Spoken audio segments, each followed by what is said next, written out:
Masya Allah anak muda ini kalau udah hijrah, semangatnya tuh luar biasa. Lihat Umar bin Khattab, setelah dia hijrah kayak gimana. Lihat Khalid bin Walid, setelah dia hijrah gimana. Mereka tuh baper banget fisabilillah. Dan akhirnya semakin mereka dekat sama Allah, galau mereka semakin jarang. Bukan gak pernah ya, karena galau itu tetap ada. Karena kayak ujian dari setan lah ya, was-wasah. Tapi udah jarang gitu, karena galau mereka itu diganti dengan zikir. Ala bidzikrillah tatmainnul qulub. Ketika galau diingatkan dengan nama Allah, tenang. Ketika galau diingatkan kepada Allah, tenang lagi. Jadi orang kalau misalnya pengen hilangin galau nih, anak muda nih yang udah baru hijrah nih, Ustadz saya udah hijrah tapi masih galau. Galau apa? Galau masalah jodoh, galau masalah karir, galau masalah entertain. Ustadz kita kayak boring banget, kayak krik-krik banget, kayak bete banget, hidup flat, nggak ada naik turunnya. Gimana ya Ustadz? Coba obati kegalauan kita dengan satu hal aja, ingat Allah. Masalahnya saya udah ingat Allah Ustadz, makin ingat Allah makin galau gitu. Nah berarti kita belum tahu nih tutorial ingat Allah. Karena ingat Allah juga ada tutorialnya. Gimana sih cara kita ingat Allah tapi bikin obat galau? Jadi begitu, ala bidzikrillah tatmainnul qulub. Innamal mu'minun idza dzukirallah wajilat qulubuhum. Wa idza tuliyat alaihim ayatuhu zadatuhum imana. Wa idza tuliyat alaihim ayatur rahman kharru sujjadan wa bukiyya. Kalau diingatkan dengan nama Allah, hati mereka menjadi tenang. Kalau disebut nama Allah, hati mereka bergetar. Kalau dibacakan ayat Allah, iman mereka bertambah. Kalau dibacakan ayat-ayat Allah, mereka tersungkur, sujud, menangis karena Allah. Ini berarti dia udah tahu tutorial zikrullah, ingat Allah. Karena ingat Allah bukan cuma nyebut Allah, Allah, Allah, nggak cukup. Walaupun itu tetap baik, karena nggak ada kata yang berpahala seperti kalimat Allah. Satu-satunya nama yang paling keren itu adalah Allah. Nama yang paling keren tuh. Kenapa? Nama Allah disingkat gimana aja tetap maknanya sama. Allah itu terdiri dari berapa huruf? Alif, lam, ha. 4 huruf ya. Ini angka aman ya. Angka aman nih. Alif, lam, ha. Jadi saya ngomong 4 aja deh. Yang paling aman, netral. Di sini nggak ada politik soalnya. Alif, lam, ha. Oke, 4 huruf. Coba kita hapus 1 huruf. Alif, bacanya apa? Lillah. Artinya milik Allah. Masih Allah juga. Hapus lagi huruf kedua. Lahu. Artinya milik dia. Allah juga. Hapus lagi lam yang ketiga. Tinggal hu. Dia satu-satunya. Dalam bahasa Arab. Hapus lagi huruf dhammahnya, baris dhammahnya, tinggal ah. Ah itu artinya dia satu-satunya tempat kita berkeluh kesah. Jadi Allah nama paling keren, mau digimanain juga tetap maknanya Allah, agung. Makanya kita kalau pengen tutorial ingat Allah, benar sih nyebut ya Allah, ya Rabbi, ya Ilahi. Cuman gak cukup sekedar di lisan. Gimana caranya kata Allah itu masuk ke hati gitu. Kayak kita nonton drakor gitu kan, buat cewek-cewek mungkin kalau yang seneng drakor. Kenapa sih kalau nonton drakor itu sampai kayak berlinang air mata, kan baper banget ya. Kasian banget sih dia diputusin, kasian banget sih dia tinggalin, kasian banget sih dia kayak apa, dihina, dibully. Kita tuh nonton film sampai akhirnya baper. Cowok-cowok misalnya nonton bola, begitu tim kesayangan dia kalah, itu tuh marah sampai banting segala macam, rokok kebalik, akhirnya yang diisap yang... Kenapa bisa kayak gitu? Gara-gara kita baper banget kan dengan sesuatu yang kita lihat. Kok kita lihat kebesaran Allah tuh gak baper? Lihat laut, biasa aja. Ngelihat langit, biasa aja. Padahal itu lebih dari 4D loh. Kita nonton 4D, kadang-kadang heboh sendiri. Kursinya belum goyang, kita udah gini-gini. Ngapain loh 4D? Kita nonton itu kayak menghayati banget. Tapi giliran kita nonton kebesaran Allah, kita tuh gak sampai ke hati. Nonton Hollywood coba. Kadang-kadang nonton film apa gitu kita kayak benci banget sama antagonisnya kan. Dan kayak berpihak banget sama superhero-nya. Sampai kalau ketemu antagonisnya di jalan, kita lemparin batu, kita marahin. Lo jahat banget sih jadi orang di sinetron itu gua nonton, lo maki-maki ibu lo. Padahal itu cuman film, cuman drama. Tapi kita membawa itu sampai ke kenyataan. Anak kecil, kalau yang cowok Marvel. Kalau yang cewek Disney. Saking mereka kayak baper banget dengan film-film ini, sampai pengen kayak wannabe gitu. Princess wannabe, superhero wannabe gitu kan. Princess wannabe-nya apa? Pengen jadi kayak Anna, pengen jadi Elsa, pengen jadi Rapunzel gitu kan ya. Berarti kan yang ditonton tuh sampai ke hati kan. Kalau yang cowok pengen jadi Superman, Spiderman, apalagi yang Thanos sekarang yang lagi ngetren gitu kan. Kayak kok nggak pengen jadi Ustadz Hanan sih? Bukan superhero. Artinya berarti yang mereka tonton itu sampai ke hati. Nah, gimana caranya kita nonton kebesaran Allah? Inna fi khalqis samawat. Itu kan nonton kebesaran Allah tuh.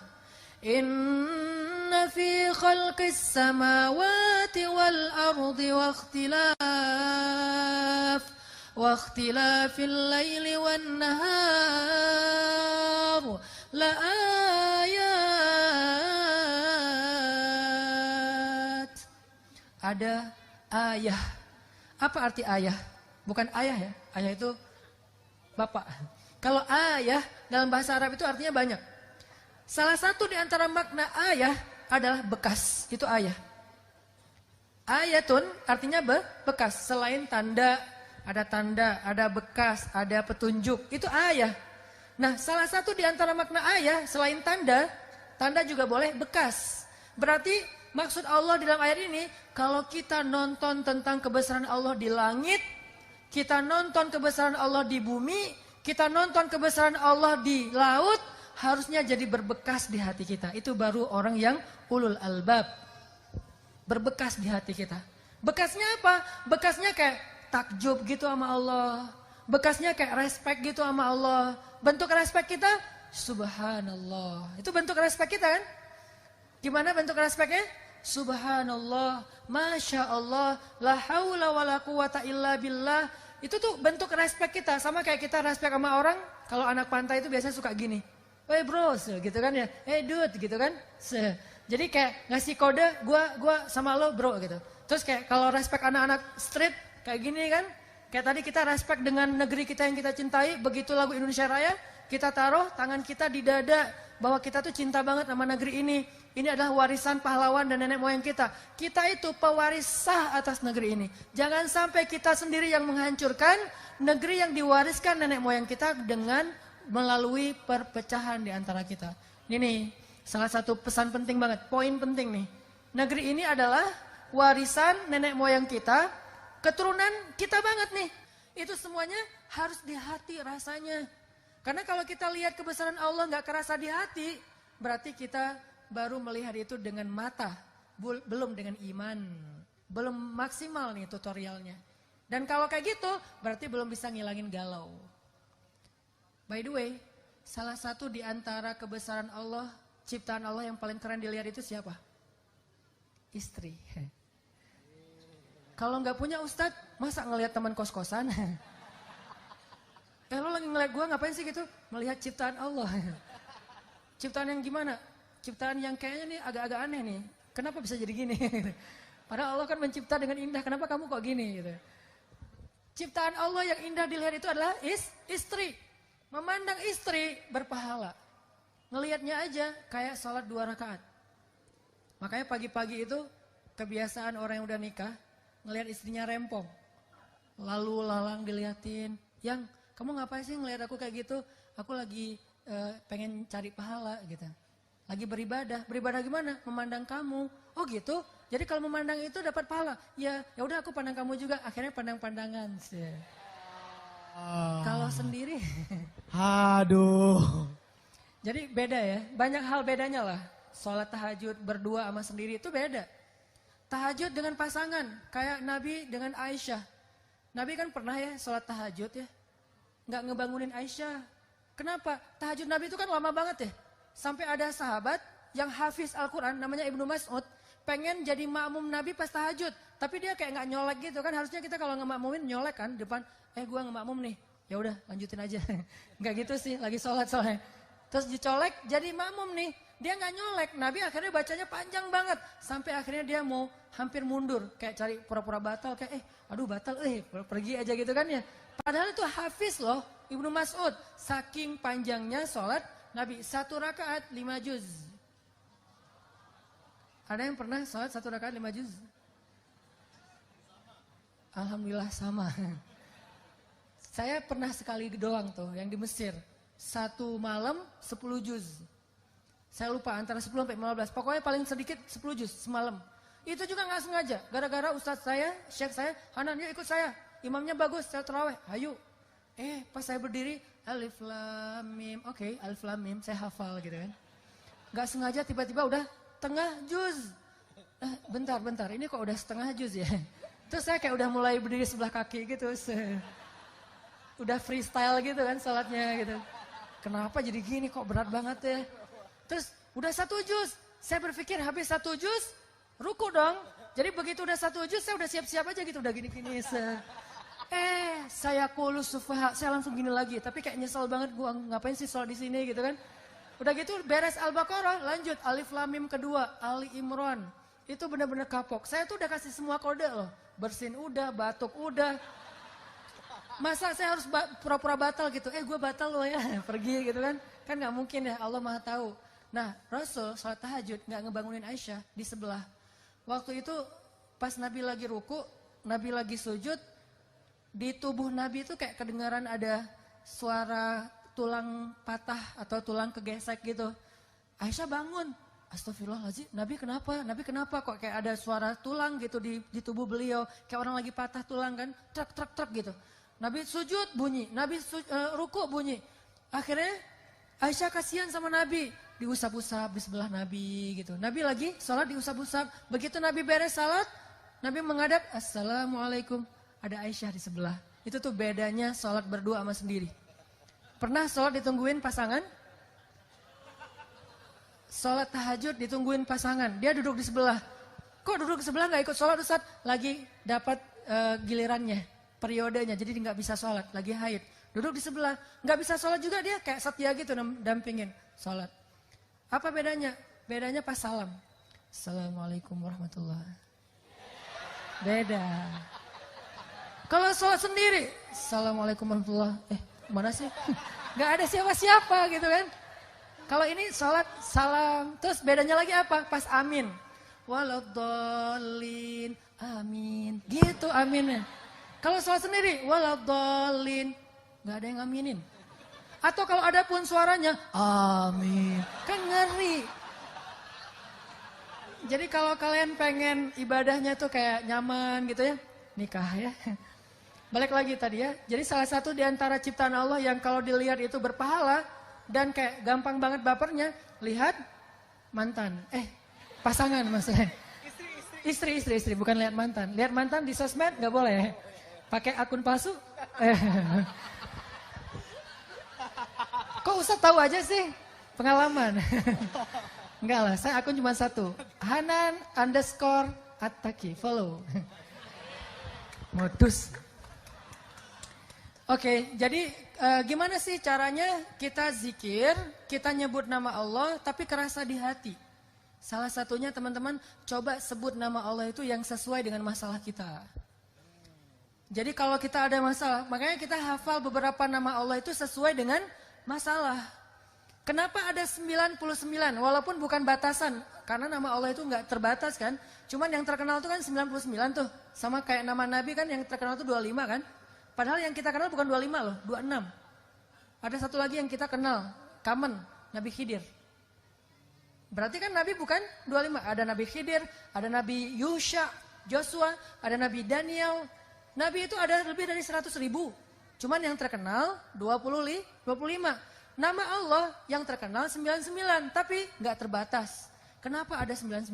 Biar kita tuh kalau lagi ada masalah, nyebut nama Allah itu sesuai dengan masalah kita. Masalahnya hutang, nyebutnya apa? Ya Razzaq. Kalau kita punya hutang, ya Razzaq, ya Fattah. Kalau kita kayak habis diputusin, nyebutnya apa? Ya Wadud, ya Sami. Kenapa? Orang kalau habis diputusin kan pengen curhat kan? Curhat sama teman kadang-kadang kita baru buka curhat, dia curhat balik. Gue pengen curhat nih. Kenapa? Gue habis diputusin. Ya laki-laki emang semuanya kayak gitu. Gue juga kemarin diputusinnya dengan cara yang panjang. Padahal kan kita yang mau curhat. Kenapa dia curhat duluan gitu kan? Yang lebih parah lagi kita curhat lewat telepon. Dia dengerin loudspeaker. Udah gitu dia ngapa-ngapain, pergi ngapain gitu. Kita ngomong sendiri gitu kan, garing gak sih? Ngomong sendiri kita kayak udah bersemangat banget. Dia baik banget loh, dia mau dengar curhat gue. Ngomong panjang lebar. Terus lama-lama kita curiga, kok diam aja sih? Lu masih ada gak sih? Akhirnya dia lari dari dapur. Oh iya masih ada. Terus balik lagi. Ini itu manusia, dia bukan sami'. Apa arti sami'? Ini terjemahan mainstream. Saya tuh gak suka mainstream, saya pengen yang sesuatu yang baru. Tajdid dalam pemahaman. Terjemahan sami' secara mainstream, maha mendengar. Apa sih maksud maha mendengar? Kalau menurut saya, sami' itu bukan hanya maha mendengar. Maha betah mendengar curhat. Itu sami'. Allah itu kalau dengar kita curhat, gak pernah bosan. Allah itu kalau dengar curhat dari kita, tuh gak pernah dikasih limit. Kamu punya batas waktu 5 menit aja deh. Soalnya yang curhat kan banyak nih. Hamba-hamba semuanya bermasalah lagi pada galau nasional gitu. Ya udah kamu curhat 5 menit aja. Enggak, kita boleh curhat sepanjang malam. Begitu kita angkat tangan, Rabbi, Allah langsung mendatangi kita. Abdi, hal laka hajah, kamu butuh sesuatu hambaku? Hal min taib, kamu pengen taubat hambaku? Hal min mustaghfir, kamu pengen minta ampun hambaku? Pengen apa? Allah yang datangin kita. Allah turun dari langit dunia untuk dengan curhat kita di sepertiga malam terakhir. Allah yang datengin kita. Kalau teman kita kan kita yang datengin dia. Udah gitu kita harus bawa hadiah, kita harus traktirin dia makan, kita harus tambahin dia kuota. Ntar dia bilang, gara-gara curhat kamu tuh kuota gue habis, ya udah gue gantiin gitu kan. Kalau Allah nggak kayak gitu, dengerin curhat kita dan betah banget. Sehingga panggil Allah dengan nama yang sesuai masalah kita. Sehingga PR kita nih, challenge dari saya buat teman-teman, coba teman-teman baca terjemahan dari setiap nama di Asmaul Husna. Kan ada Asmaul Husna tuh, cari bukunya atau googling, kan ada terjemahannya. Coba pahami terjemahan itu. Salah satunya apa? Jabbar. Al-Jabbar. Al-Jabbar ini kan kalau dalam bahasa umum tuh yang maha memaksa. Yang maha perkasa, kuasa gitu. Memaksa sesuatu itu sesuka dia. Itu Jabbar. Tapi Jabbar juga dalam makna yang lain. Yang maha mengobati sakit hati loh. Itu arti Jabbar. Makanya ke dalam doa ketika kita antara dua sujud. Kita baca apa? Rabbi firli warhamni wajibur. Wajiburni. Apa arti wajiburni? Ya Allah paksain aku gitu. Enggak kan? Kan wajiburni itu dari kata Jabbar. Artinya apa? Ya Allah sembuhkanlah sakit hatiku. Jadi kalau lagi sakit hati, baper, kayak nggak terima kenyataan gitu. Apa sih alasannya dan seterusnya? Kenapa sih dia left? Kenapa sih dia pergi? Kenapa dia segala macam kayak misalnya nge-reject telepon kita. Cara ngobatin sakit hati. Wajiburni ya Jabbar. Wajiburni ya Jabbar. Jadi tergantung nada nih. Kalau ya Jabbar, itu artinya yang maha perkasa dan memaksa. Tapi kalau ngomongnya ya Jabbar, itu artinya yang menyembuhkan penyakit hati. Makanya coba baca deh. Asmaul Husna itu challenge anak muda ya. Coba baca, gak usah hafal. Baca aja dulu.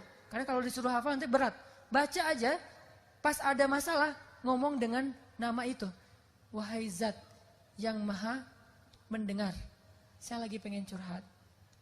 Anak saya, suami saya, apa saya, kayak gitu-gitu kan ada masalah nih, masalah keluarga. Ngomong sama Allah, tapi panggil nama yang sesuai masalah kita. Itu akan kena banget. 1, tutorial, zikir yang bikin hati kita itu kerasa. Yang kedua, coba kalau kita pengen zikir yang berkesan itu, baca juga bacaan-bacaan doa sesuai dengan apa yang pernah diajarin Nabi itu. Nabi itu banyak banget ngajarin doa-doa yang keren. Misalnya doa galau. Doa kayak hampir kayak desperate gitu, kayak hampir putus asa. Bacanya apa? La haula wala quwata illa billah. Dan itu ajaib banget. Sampai ini tutorial yang ketiga ya. Kalau teman-teman pengen zikirnya berasa di hati, baca fadilah dari zikir itu. Apa fadilah? Keutamaan, benefit. kerennya zikir itu apa? Coba baca. Misalnya nih, pas kita sholat ya. Siapa yang ketika sholat berjamaah mendengar imamnya mengatakan Sami Allahu liman hamidah. Apa artinya? Kita sering dengarkan tuh itu kan? Sehari minimal 17 kali. Sami Allah liman hamidah. 3 kata. Allah maha mendengar kepada orang yang memujinya. Itu kata imam. Imam kayak ngingetin makmum. Puji Allah, Allah lagi dengerin nih. Gitu kan maksudnya. Sami Allahu liman hamidah. Kata imam. Kita langsung muji. Rabbana lakal hamdu. Hamdan kathiran. Tayyiban mubarakan fih. Begitu kita ngomong ini, tahu nggak apa yang terjadi? Malaikat itu akan rebutan pengen doain kita. Rebutan, gua duluan dong. Malaikat rebutan pengen nge-like caption kita. Malaikat tuh pengen nge-repost caption kita ke langit dengan kalimat apa? Ya Allah, sayangi hamba ini. Ya Allah, ampuni hamba ini. Sekarang giliran gua. Udah. Kayak rebutan orang berdoa di mana? Di Multazam Ka'bah. Kayak orang rebutan berdoa di mana? Di Raudhah Madinah. Kan itu rebutan tuh. Saya pernah tuh lagi doa di Raudhah Madinah. Lagi doa, terus disenggol-senggol dari belakang. Ya Allah. Jadi kayak doa itu kayak nggak bisa tenang gitu. Saking dorong-dorongan. Apalagi orang Indonesia. Kalau udah doa, bersimpuh gitu kan. Duduk bersila. Ya Allah, kayaknya paling banyak masalah itu orang Indonesia gitu. Karena doanya paling panjang gitu. Orang Arab kan doanya sambil jalan ya. Rabbana atina apa segala macam beres gitu. Tapi ada yang unik juga. Orang Indonesia datang di Raudhah. Saya liatin aja. Yang lain kan mulutnya komat kamit. Ada yang bersuara, ini diam aja.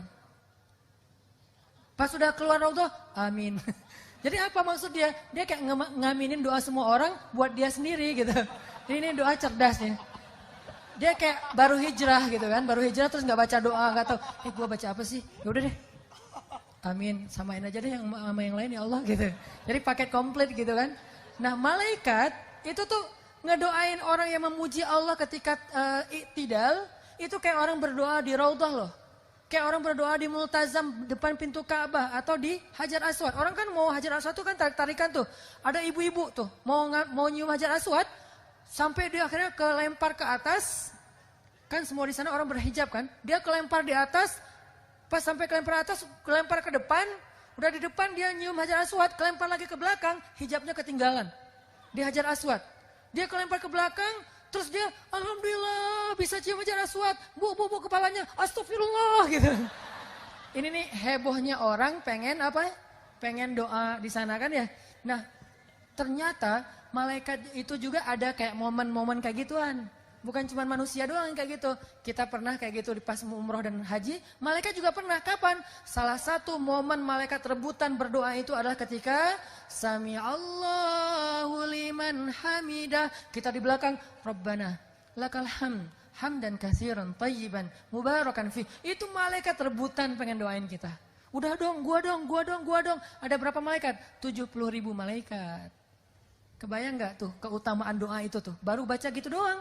Makanya kalau kita tahu fadilah, keutamaan setiap zikir, setiap kalimat yang kita baca, itu kita bakal semangat banget loh, berasa loh di hati. Kayak tadi lagi sholat, bukan GR ya, karena emang Nabi yang ngomong gitu kan. Jadi pas saya bilang, Sami Allahu liman hamidah, saya sendiri juga baca, Rabbana lakal hamdu, hamdan katsiran tayyiban mubarakan fih. Bukan saya GR, jadi tapi kayak nggak mungkin juga malaikat bilang, ngapain sih lo kayak GR banget, kita nggak doain lo, gitu. Nggak mungkin, malaikat tuh rebutan, jadi kita kayak, alhamdulillah didoain malaikat, kayak pengen iktidal yang lama, kan 70.000 malaikat ngantri gimana tuh, bisa semalaman kan? Kalau seandainya saya mau tuh, seharusnya, Rabbana lakal hamdu, hamdan katsiran tayyiban mubarakan fi, udah aja diam. Cuman saya khawatir makmumnya yang curiga, jangan-jangan Ustadz meninggal berdiri nih, husnul khotimah gitu kan. Akhirnya digantiin dari belakang. Gitu. Jangan, itu sikut menyikut ya. Jangan ikutin cara kayak gitu. Tapi artinya itu keutamaan. Belum lagi nanti pas kita sujud. Pas begitu kita sujud, itu posisi kita paling dekat sama Allah loh. Paling dekat gimana? Allah tuh kayak duduk di sebelah kita. Walaupun nggak ada perumpamaan untuk Allah ya. Karena Allah tidak seperti laisa kamitslihi syai'. Ini hanya analogi kedekatan nih. Bukan analogi Allah seperti apa. Analogi qurbah, dekatnya Allah.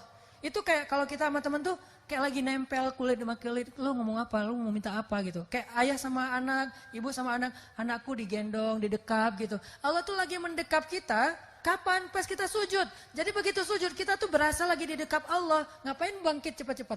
Kalau kita sholatnya sendiri. Kalau sholatnya berjamaah ya harus bangkit waktunya. Daripada nanti makmumnya curiga.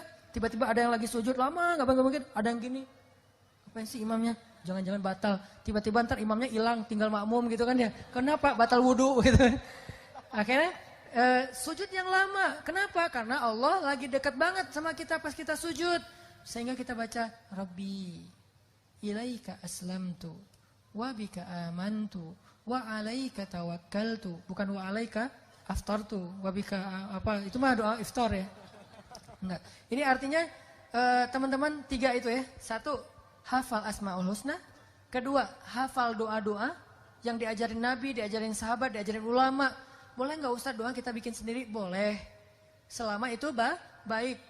Kok boleh Ustaz? Berarti bid'ah dong? Enggak bid'ah. Emangnya di zaman Nabi itu ada doa tentang ujian nasional nggak? Terus kalau anak kita ujian nasional doanya gimana? Nggak bisa doa dong Ustaz, kan nggak ada contohnya dari Nabi. Soalnya anak Nabi nggak ada yang ikut ujian nasional. Doa itu adalah ibadah mutlak secara fikih. Arti mutlak bebas selama dia baik. Beda dengan muqayyad. Kalau sholat itu muqayyad.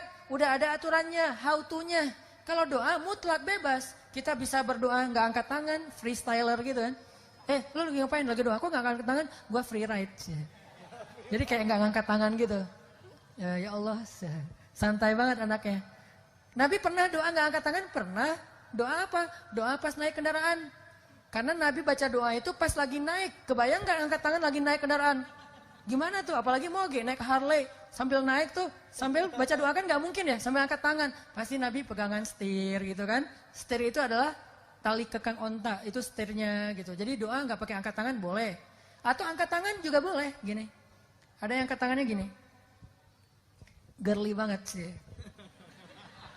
Kan dia... Kenapa kok gitu? Aku kan feminim, Jadi saya doanya tuh kayak girly banget gitu kan. Ada yang doanya standar gitu, ya Allah. Ada yang kebuka, ada yang ketutup, tergantung gayanya masing-masing. Ada juga yang doanya tuh kayak berharap banget. Ada yang kayak gitu. Ada yang doanya tuh gini. Pernah nggak ngeliat? Nabi ketika malam perang Badar, doanya tuh gini. Itu namanya istighosah. Ada ayatnya? Ada. Il tastaghitsuna rabbakum fastajabalakum. Di surat Al-Anfal. Ketika kalian beristighosah kepada Rabb kalian. Jadi istighosah itu ada dalilnya. Il tastaghitsun rabbakum. Ketika kalian beristighosah kepada Rabb kalian. Apa arti istighosah? Doa yang sangat panjang. Semalaman. Nabi berdoa dari habis Isya sampai subuh. Doa, apa yang diminta sama Nabi? Ya Allah, menangkan kami besok.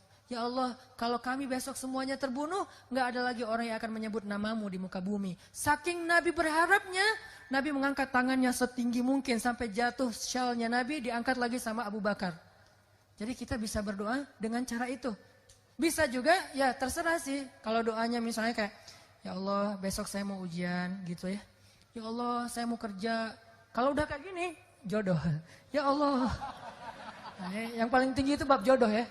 Biar cepat diijabah gitu. Ya Allah besok saya mau menghadap calon mertua yang berkumis tebal. Dan dia kayak serem banget gitu. Ngomong sama Allah. Bisa angkat tangan. Yang ketiga caranya gimana? Doa. Dengan nelunjuk. Nelunjuk ini bukan ya Allah harus loh ya. Bukan. Orang Arab kalau angkat tangan dengan nelunjuk. Ini maksudnya apa? Iya karena abudu. Wa iya karena selain engkau satu-satunya ya Allah. Makanya di Mesir tuh pas saya lagi kuliah di Mesir, kalau lagi kunut itu keren banget loh, kolosal banget.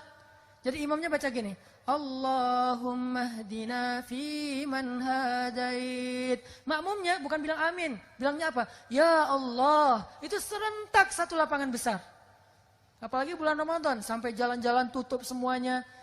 Wa'afina fi man afait. Ya Allah gitu serentak. Itu tuh kolosal banget, keren banget. Makanya mudah-mudahan ini jadi tren juga ya di anak muda. Kita sholat subuh berjamaah. Begitu imamnya kunut, Allahumma hdina fi man hadait. Imamnya jangan buru-buru. Allahumma hdina fi man hadait. Jangan gitu, yang santai. Biar apa? Biar amin.